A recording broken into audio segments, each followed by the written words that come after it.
Hello, everybody. Today we have Mr. Rajiv Gupta, who is the CFO at Larsen and Toubro Technology Services. Hello, Mr. Gupta, and welcome to BW Business World. Hello, Urvi, and thank you to have me on this platform. Things are, of course, changing for the positive. So with that, let's just start off by asking you that what are the six big projects that L&T is working on right now? I think it's around digital manufacturing and artificial intelligence. Before I answer about the six big bets, I just like to give a little color as to what LTTS is aspiring. We've put a vision and an aspiration to grow to $1 billion company by Q3 of FY23 and $1.5 billion company by FY23 in terms of revenue run rate. We're working towards that ambition. In order to realize this ambition, we put a strategy in place, and it is really around 6 dimensions. And if I were to call about those 6 dimensions, we've looked at one, industry leading growth. Second, customer centricity. Third is people engagement. Fourth, technology quotient. Fifth is sustainable operating model. And last but not the least is ESG. The second part of the strategy is the 6 big bets. We have curated these 6 big bets because we feel that post-COVID there has been an upsurge in terms of digital engineering, and these 6 big bets will help us propel in terms of the growth that we see over the course of next 2 to 3 years. So the first big bet that I would call out is really the EACV, which is electric autonomous connected vehicle. The second is MedTech. The third is 5G. The fourth is AI and digital products. Fifth is digital manufacturing, and sixth is sustainability. And we see good opportunity across these 6 big bets. Obviously, the 6 dimensions and the 6 big bets will help us to consciously make investments so that we're able to see more sustainable, profitable, and inclusive growth for LTTS for the coming year. Okay, since we're talking about sustainability, can you tell us about some of the steps LTTS is taking to ensure ESG compliance, which is supposed to be one of the key buzzwords these days? Certainly, Urvi. And, just to call out, in fact, this is an initiative that is being sponsored, under the CFO, that is myself. We started the ESG initiative start of this fiscal, and we put a 2-year roadmap. Year 1 is about coming with the first internal sustainability report, through which we should be able to assess on different parameters as to how do we stack up. And over the course of the second year, we would likely go public in terms of announcing the ESG goals, which is going to be sometime in FY23. There have been a lot of efforts put. When I say start of this fiscal, we launched the initiative in June of 2021. We put a steering committee. Of course, the steering committee comprises of business leaders. It comprises of our CSR leader, our HR leader, and also our admin leader, right? So people who actually make calls around sustainability or ESG. I'm glad to share, I think the progress that we've seen over the course of last 6 months, in fact, is giving me a lot of confidence that we are on track as far as our 2-year roadmap. And hopefully, we should go public over the course of next 24 months. So that's where we are, but we are absolutely conscious of our sustainability initiative, and we want to be a responsible citizen as far as ESG initiative. Okay, so there seems to be a lot going on at LTTS. So I was looking up the news and I noticed that the share price of L&T is, of course, going up in recent times. However, it has been fluctuating in the last 1.5 years. What could be the reason behind that? So Urvi, see, at LTTS, we are focused on long-term sustainable growth. I talked about the strategy. I talked about 6 dimensions, 6 big bets.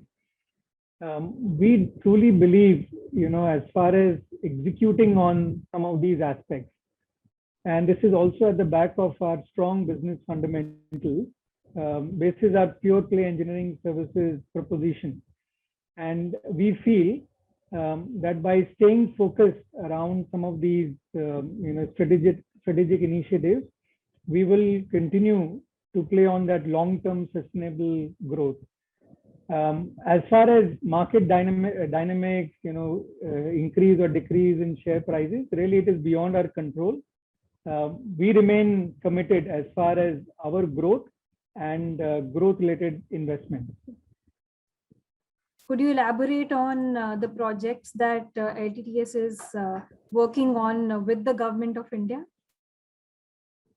So Urvi, as far as, so let me give you a context to this. L&T Technology Services is into pure play engineering services, and we service customers across the globe.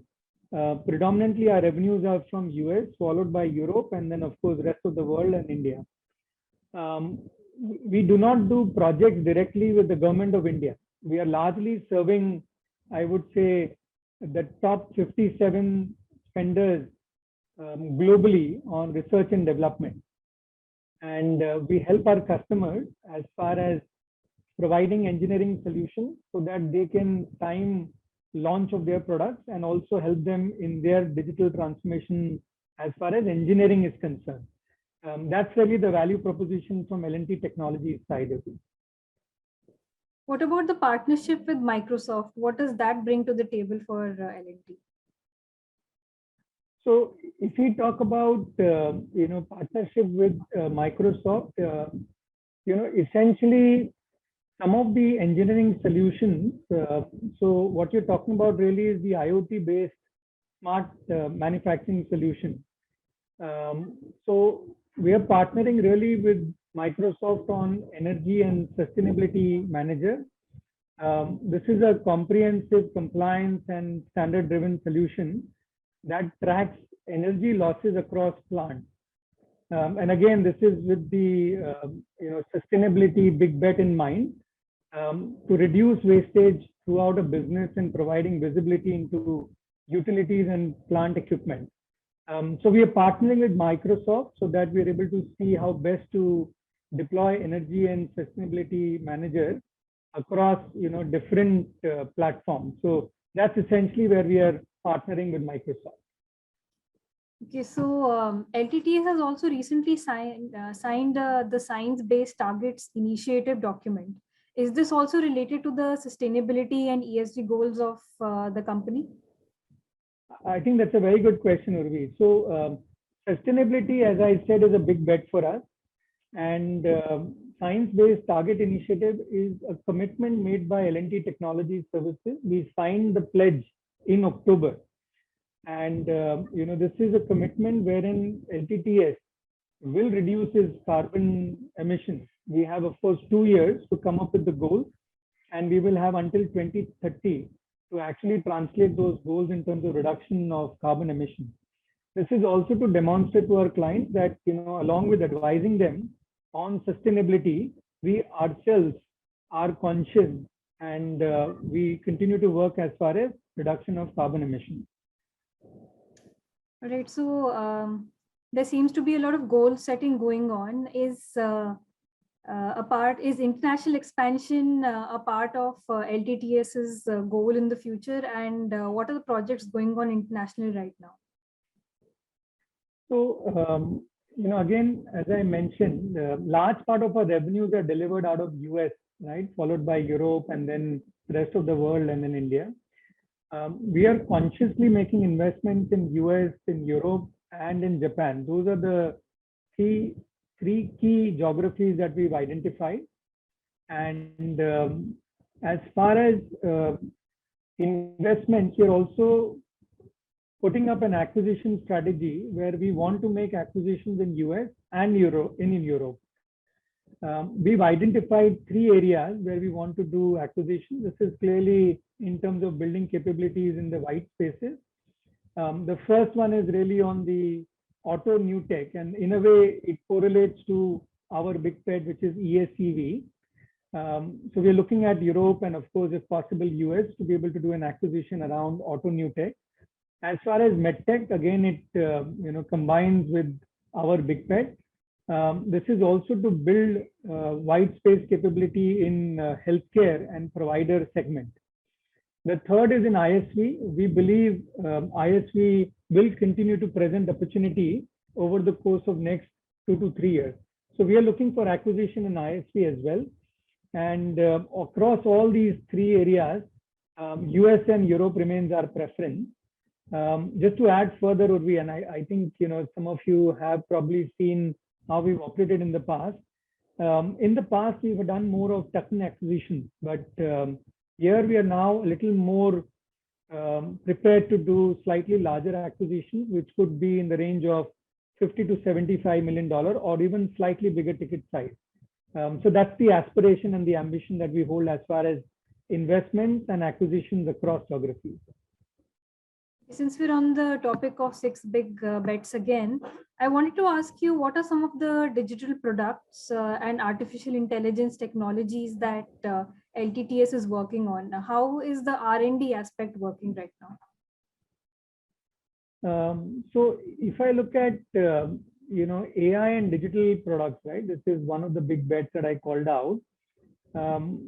Honestly, just to give you a little context, AI is the brain behind the technologies that are changing, right? How we live, work, and play. And mostly what you see is repetitive, labor-intensive operations can be AI powered. So really the thinking is that how can we enable a lot of our clients, whether it is across segments, industrial products, plant engineering, 5G, transportation, and how do we deploy AI and digital products? As far as our specialization, we are into chips, devices, networks, and enterprises as well, where we can deploy AI. And we have solutions around AI, which is I know platform, compute vision, cognition. So much so that as far as AI and digital products, we believe the market size will be close to about 190 billion by 2025, right? I mean, that's the breadth that we see. Of course, our addressable part would be a lot smaller, but for us, the market is huge as far as the AI and digital products go. Okay, since we're on the topic of research and artificial intelligence and digital technology, how do you see the macro landscape of engineering research market in India? Interesting one, and I think it's really a time where we are seeing a lot of buoyancy around ER&D segment. To step back, if I were to give you a macro view, and I'm just painting the picture here. So if you look at IMF, they've sort of estimated forecast for the world economy to be in the range of 5.9%, right? And the global economic outlook, if I look at FY22 will be somewhere in this range. But as far as India is concerned, what IMF is saying is that FY22 will be 9.5% in terms of growth, and FY23 could be estimated at 8.5%. So India will again, if they are able to realize this level of growth, will get the tag of the fastest growing large economy in the world, both in FY22 and FY23. And we are all, hoping that this translation can indeed occur. If I were to really narrow down from a ER&D standpoint, and these are of course, some of the research provided by NASSCOM, the Indian ER&D industry is projected to grow at from say 12 to 13% CAGR, which is about 31 billion in 2019 to almost 63 billion in 2025. So there is good appetite, and there is good, I would say, demand that we foresee from here. And of course, this demand is coming at the back of um, focus on innovation, large and diverse talent pool, and also the ability to provide differentiated service delivery. So all in all put together, the macro view is in favor of the Indian context, and ER&D per se, we see there's a lot of buoyancy, and that's essentially why you see that for LTTS, we have raised the guidance in FY22 to 19 to 20% revenue growth rate. Okay, so the figures seem really promising, and it's very heartening to see the Indian economy get back on track, especially on the technical side of things. So with that positive note, I'll take your leave for the day, Mr. Gupta. Thank you so much for taking out time and joining us, and we'll take your leave for the day. Pleasure talking to you, Urvi, and thanks for this opportunity. Thank you. Thank you. It was lovely talking to you as well.